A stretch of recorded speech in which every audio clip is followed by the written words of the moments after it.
Class seventh मैंने आपको आपकी हिंदी की पूरक पाठ्यपुस्तक बाल महाभारत कथा से चैप्टर 35 पढ़ाया था और समझाया था। आज बेटा मैं आपको चैप्टर 36 कर्ण और दुर्योधन भी मारे गए समझाने जा रही हूँ। जैसा कि क्लास सेवेंथ मैंने पिछले अध्याय में बताया कि द्रोणाचार्य मृत्यु को प्राप्त हुए।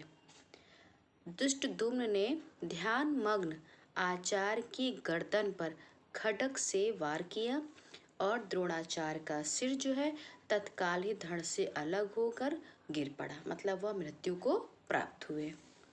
अब उसके आगे देखिए, द्रोण के मारे जाने पर कौरव पक्ष के राजाओं ने कर्ण को सेनापति मनोनीत किया। मद्रराज शल्य कर्ण के सारथी बने।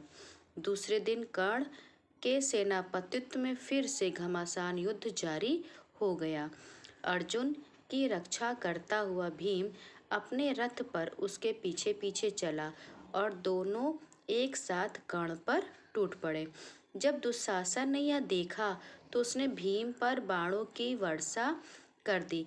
उसको भीम ने एक ही धक्के में जमीन पर गिरा दिया और उसका एक एक अंग तोड़ मरोड़ डाला। जब द्रोणाचार्य बेटा मृत्यु को प्राप्त हुए, उनके मारे जाने के बाद कौरव पक्ष ने क्या किया कि कर्ण को सेनापति बना दिया और जो शल्य थे वह कर्ण के सारथी बने। दूसरे दिन क्या हुआ कि कर्ण के सेनापतित्व में बहुत घमासान युद्ध हुआ। अर्जुन की रक्षा करता हुआ बेटा भीम जो है उसके पीछे पीछे चला। जब दुशासन ने ये देखा तो उसने क्या किया कि भीम पर बाणों से वर्षा कर दी और भीम ने क्या किया, उसे एक ही धक्के में जमीन पर गिरा दिया और दुशासन के एक एक अंग को तोड़ मरोड़ डाला।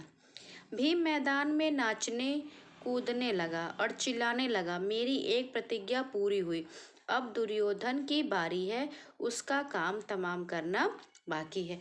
जब दुशासन जो है मृत्यु को प्राप्त हुआ तो भीम बेटा नाचने और कूदने लगा, क्योंकि उसने प्रतिज्ञा की थी कि मैं दुशासन को मारूंगा। तो उसने कहा कि मेरी प्रतिज्ञा पूरी हुई, अब दुर्योधन की बारी है। भीमसेन का वह भयानक रूप देखकर कर्ण का भी शरीर कांपने लगा।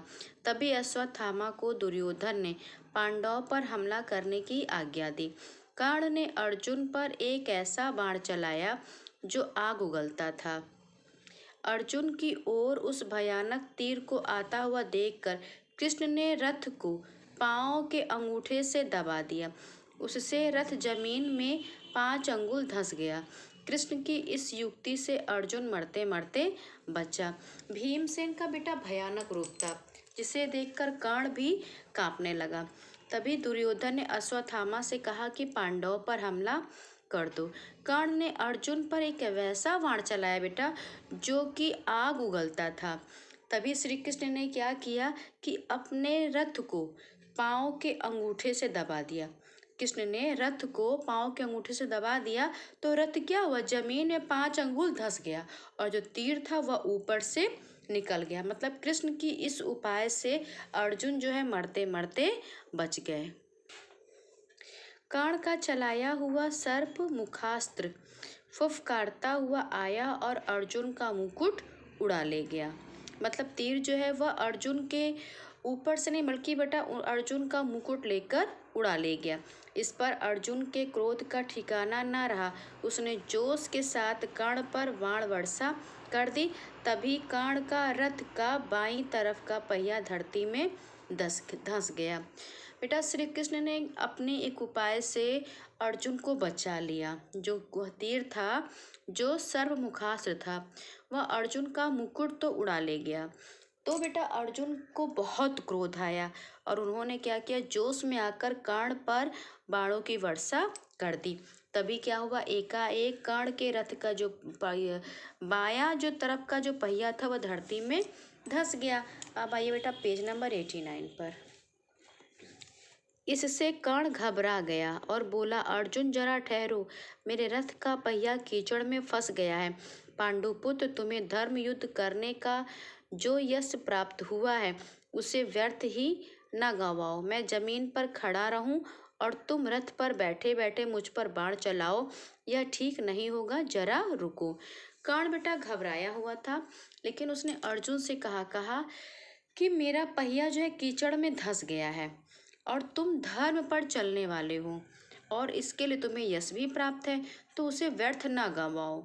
और मैं जमीन पर हूँ और तुम रथ पे हो, तो बैठे बैठे मुझ पर बाण तुम रथ पर बैठे बैठे मुझ पर बाण चलाओ, ये ठीक नहीं होगा। कर्ण ने बेटा अर्जुन को समझाया।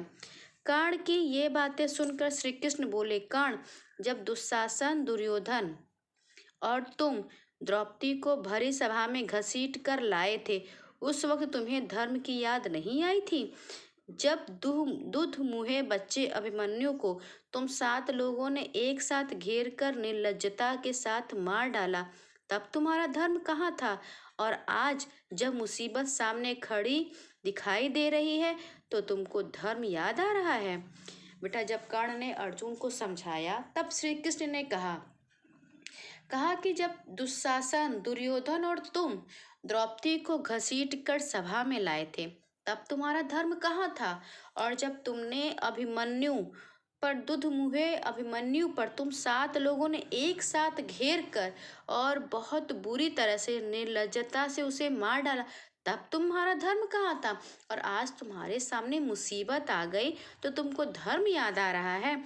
श्री कृष्ण की इस झिड़की का कर्ण से कोई उत्तर देते ना बना। उसने सिर झुका लिया और अटके हुए रथ पर से ही युद्ध जारी रखा। इतने में कर्ण का एक बाण अर्जुन को जा लगा, तो वह थोड़ी देर के लिए विचलित हो उठा। बस यही जरा सा समय पाकर कर्ण रथ से उतर पड़ा और रथ का पहिया उठाकर उसे समतल पर लाने की कोशिश करने लगा। कर्ण के 1000 प्रयत्न करने पर भी पहिया गड्ढे से निकलता ना था। यह स्थिति देखकर श्री कृष्ण ने अर्जुन से कहा, अर्जुन, अब देरी ना करो, हिचकिचाओ मत, इसी समय इसे खत्म कर दो। श्री कृष्ण ने बेटा जब इस तरह से बात कही तो कर्ण ने कोई उसका उत्तर नहीं दिया और वह अपने टूटे हुए अटके हुए जो उसका पहिया जो था, जो अटक गया था कीचड़ में, अटके हुए रथ पर ही चढ़कर बेटा कर्ण जो है अर्जुन से लड़ता रहा। इतने में क्या हुआ कि कर्ण का एक बाण जो है जाके अर्जुन को जा लगा। थोड़ी देर के लिए वह विचलित हो उठा, तो मौका पा करके कर्ण क्या करने लगा बेटा, अपने रथ का पहिया ठीक करने लगा। लेकिन बहुत उसने कोशिश की, उसका पहिया बाहर नहीं निकलता था, गड्ढे में फंस गया था। रथ को ठीक कर रहा था, समतल पर ला रहा था रथ को कि भाई पहिया को ऊपर कर दे और हमारा रथ समतल पे आ जाए। लेकिन बेटा कर्ण ने बहुत प्रयास किया, लेकिन पहिया समतल पर नहीं आ रहा था। जो पहिया फंसा था कीचड़ में, वो बाहर नहीं निकल रहा था। तभी बेटा श्री कृष्ण ने अर्जुन से कहा कि अब देरी मत करो और इसी समय इसे खत्म कर दो। श्री कृष्ण की यह बात मानकर अर्जुन ने एक बाण तान कर ऐसा मारा कि कर्ण का सिर कटकर जमीन पर गिर पड़ा। जब दुर्योधन को इस बात की खबर मिली कि युद्ध में कर्ण भी मारा गया, तो उसके शोक की सीमा ना रही। दुर्योधन की इस अवस्था पर कृपाचार्य को बड़ा तरस आया। उन्होंने दुर्योधन को सांत्वना देते हुए कहा, राजन, अब तुम्हारा कर्तव्य यही है कि पांडवों से किसी प्रकार संधि कर लो। अब युद्ध बंद करना ही श्रेयस्कर होगा। यद्यपि दुर्योधन हताश हो चुका था, फिर भी कृपाचार्य की यह सलाह उसे बिल्कुल पसंद नहीं आई। वह उसे मानने के लिए तैयार ना हुआ। सभी कौरव वीरों ने दुर्योधन की बातों का समर्थन किया और कहा कि युद्ध जारी रखना ही ठीक होगा। इस पर सबकी सलाह से मद्रराज शल्य को सेनापति नियुक्त किया गया। इसलिए शल्य के सेनापतित्व में फिर से युद्ध जारी हुआ। श्री कृष्ण की बेटा बातों को मान के अर्जुन ने क्या किया, एक ऐसा बाण तान कर मारा कि कर्ण का सिर जो है वो कटकर जमीन पर गिर गया। और जब दुर्योधन को इस बात का पता चला कि कर्ण भी मारा गया, तो वह बहुत दुखी हुआ और दुर्योधन की इस अवस्था पर बेटा कृपाचार्य को बहुत तरस आया। उन्होंने दुर्योधन को सांत्वना भी दी और ये भी कहा कि अब समय यही कर्तव्य है कि तुम पांडवों से संधि कर लो, युद्ध को बंद कर देना ही क्या रहेगा, श्रेयस्कर रहेगा। लेकिन बेटा दुर्योधन तो बहुत उदास था, हताश हो चुका था, लेकिन फिर भी इस समय भी बेटा उसे कृपाचार्य की बातें अच्छी नहीं लगी और उसने कृपाचार्य की किसी भी बात को उसने स्वीकार नहीं किया। और दुर्योधन की बातों का भी बेटा जो वीर थे अभी जो बचे थे कौरव सेना में, उन वीरों ने भी बेटा दुर्योधन की बातों को ही समर्थन किया, कहा कि युद्ध जारी रखना ही ठीक होगा। इस तरह से बेटा अब जो है शल्य को कौरव सेना का सेनापति बनाया गया। शल्य के सेनापतित्व में जो युद्ध था बेटा वो फिर से जारी हुआ। पांडवों की सेना के संचालन का पूरा दायित्व अब युधिष्ठिर ने स्वयं अपने कंधों पर ले लिया। शल्य पर उन्होंने स्वयं आक्रमण किया। युधिष्ठिर ने शल्य पर शक्ति का प्रयोग किया और मद्रराज शल्य मृत होकर रथ पर से धड़ाम से गिर पड़े। जब शल्य भी मारा गया तो कौरव सेना निस्सहाय सी हो गई। फिर भी धृतराष्ट्र के रहे सहे पुत्रों ने हिम्मत न हारी। दूसरी ओर शकुनी और सहदेव का युद्ध हो रहा था। तलवार की पैनी धार के समान नोक वाला एक बाण शकुनी पर चलाते हुए सहदेव ने गरज कर कहा, शकुनी अपने किए का फल भुगत ही ले। और मानो उसकी बात सफल हो गई। बाण धनुष से निकला नहीं कि शकुनी का सिर कटकर गिर पड़ा। बाण धनुष से निकला नहीं कि शकुनी का सिर कटकर गिरा पड़ा। पांडवों की सेना का जो संचालन था बेटा अब युधिष्ठिर ने अपने हाथों में ले लिया। युधिष्ठिर ने शल्य पर स्वयं ही आक्रमण किया, जिससे बेटा क्या हुआ कि मद्रराज शल्य जो है वह मृत्यु को प्राप्त हो गए। अब बेटा कौरव सेना क्या हो गई, निस्सहाय हो गई। और जो धृतराष्ट्र के बेटा जो अब बाकी पुत्र बचे थे, जो रहे सहे पुत्र थे, अब उन्होंने लेकिन हिम्मत नहीं हारी। उधर बेटा शकुनी और सहदेव के बीच में युद्ध हो रहा था। तलवार की पैनी धार के समान नोक वाला एक बाण शकुनी पर चलाते हुए सहदेव ने कहा कि अब ये लो अपने कर्मों का फल भुगत लो। और बेटा इतने कहते कि बाण धनुष से निकला नहीं कि शकुनी का सिर कटकर अलग हो गया और वह भी मृत्यु को प्राप्त हुआ। इस प्रकार कौरव सेना के सारे वीर कुरुक्षेत्र की भूमि पर सदा के लिए सो गए। अकेला, अब आइए बेटा पेज नंबर 90 पर। अकेला दुर्योधन जीवित बचा था। अब उसके पास ना तो सेना थी ना रथ। उस वीर की स्थिति बड़ी दयनीय थी। ऐसी हालत में दुर्योधन अकेला ही हाथ में गदा लिए हुए एक जलाशय की ओर चुपके से चल दिया।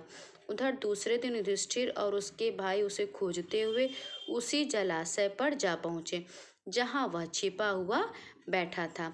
श्री कृष्ण भी उनके साथ थे। उन सबको यह पता चल गया था कि दुर्योधन जलाशय में छिपा हुआ है।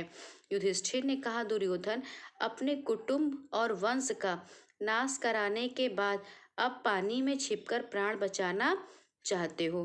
बेटा अब दुर्योधन ही शेष बचा था और सारे लोग मारे गए। दुर्योधन के पास अब ना तो बेटा सेना थी और ना ही रथ थे और उसकी स्थिति बहुत दयनीय थी, क्योंकि उसके बेटा भाई भी मारे गए, उसके मित्र भी मारे गए। अब उसके पास सेना भी नहीं रही। तो दुर्योधन ने क्या किया कि अकेला ही बेटा गदा लेके चल दिया और जा कर के एक जलाशय में चुपचाप चुपके से जलाशय में जाके छिप गया।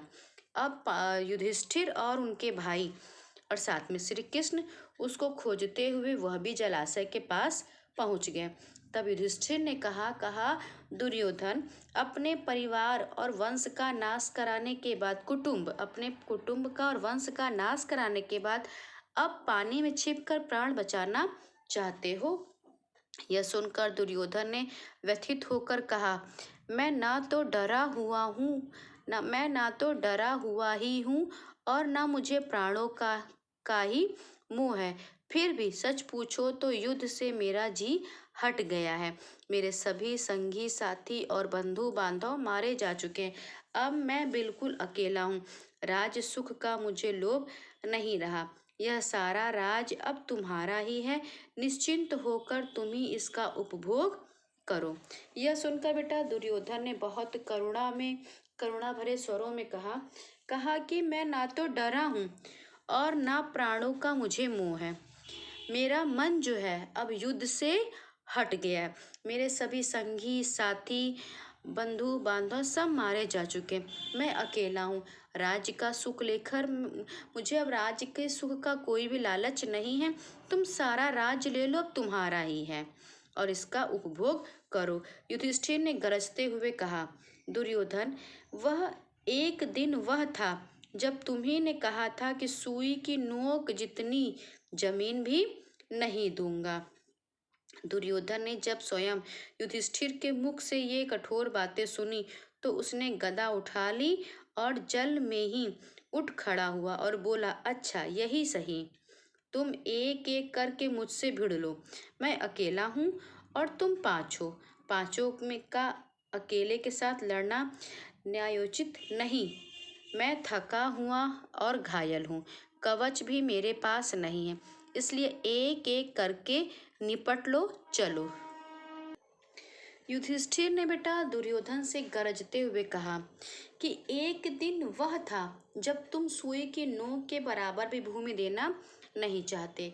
जब दुर्योधन ने बेटा युधिष्ठिर के मुख से ये बातें सुनी तो वो क्या किया, गदा लेकर के जल में ही उठ खड़ा हुआ और बोला, अच्छा यही बात है। तो मैं अकेला हूँ और तुम पाँच हो और मैं जो हूँ घायल भी हूँ और थका हुआ भी हूँ और मेरे पास कवच भी नहीं है। इसलिए एक एक करके निपट लो, चलो। यह सुनकर युधिष्ठिर बोले, यदि अकेले पर कईयों का हमला करना धर्म नहीं तो बालक अभिमन्यु कैसे मारा गया था। यह सुनकर दुर्योधन जलाशय से बाहर निकल आया और उसने भीम से गदा युद्ध करने की इच्छा प्रकट की। भीम भी राजी हो गया और दोनों में गदा युद्ध शुरू हो गया। इस तरह बड़ी देर तक युद्ध जारी रहा। श्री कृष्ण ने इशारों में ही अर्जुन को बताया कि भीम दुर्योधन की जांग पर गदा मारेगा तो जीत जाएगा।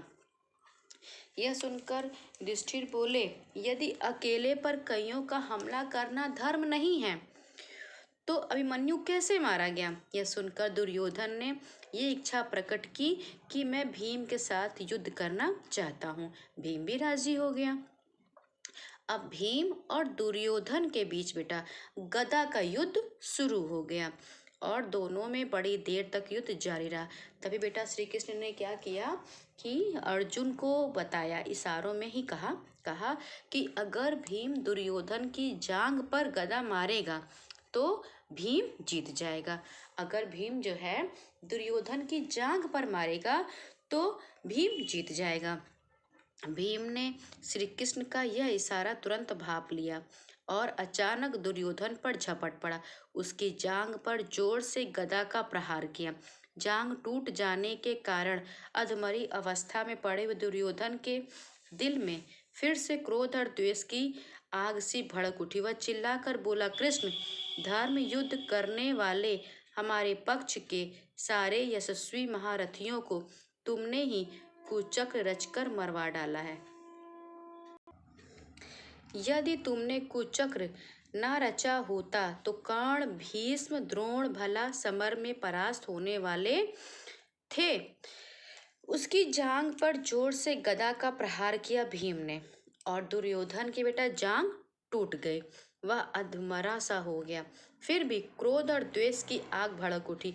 वह चिल्लाकर बोला, कृष्ण, धर्म युद्ध करने वाले हमारे पक्ष के जितने भी महारथी थे, यशस्वी थे, वीर थे, तुमने ही कुचक्र रचकर उन्हें मरवा डाला। यदि तुमने ऐसा कुचक्र नहीं रचा होता तो कर्ण, भीष्म, द्रोण भला समर में परास्त होने वाले थे। दुर्योधन ने पूछा। मरणासन अवस्था में दुर्योधन को इस प्रकार विलाप करता देख श्री कृष्ण बोले, दुर्योधन, तुम अपने ही किए हुए कर्मों का फल पा रहे हो। तुम यह क्यों नहीं समझते और उसका पश्चाताप करते? अपने अपराध के लिए दूसरों को दोष देना बेकार है।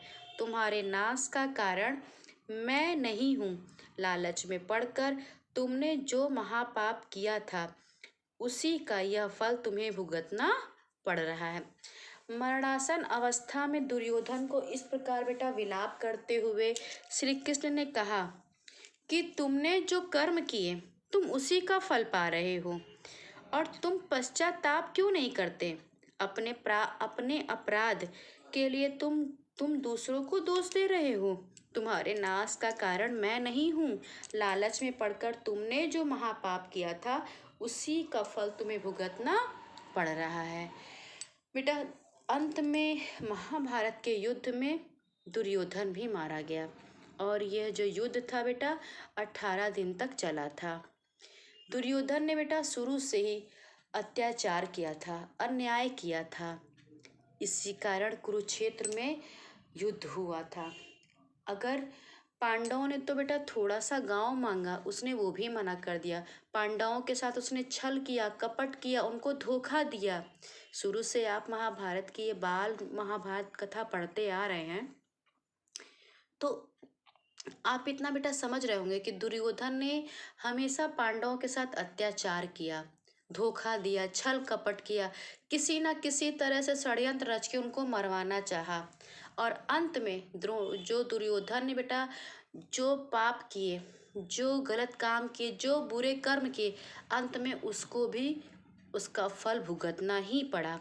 अंत में दुर्योधन भी जो है, जिसके ना तो सगे संबंधी रह गए, न मित्र रह गए, न बंधु बांधव रह गए, और अंत में वह कितना ही ज़्यादा अकेला हो गया। तो दुर्योधन बेटा पश्चाताप करने के उसे पश्चाताप करना चाहिए, और फिर भी वह अपने अपराधों का दोष श्री कृष्ण पर मढ़ रहा था, श्री कृष्ण को दोषी बना रहा था कि तुमने जो है कुचक्र रच के सबको मरवा दिया। लेकिन बेटा यहाँ तक कि उसने कहा कि 5 गांव तो दूर, मैं सुई की नोक के बराबर भी भूमि नहीं दूंगा। तो आज बेटा दुर्योधन की जो दशा है वह उसके ही कर्मों के कारण है। क्लास 7 आज बेटा पार्ट 36 पढ़िएगा।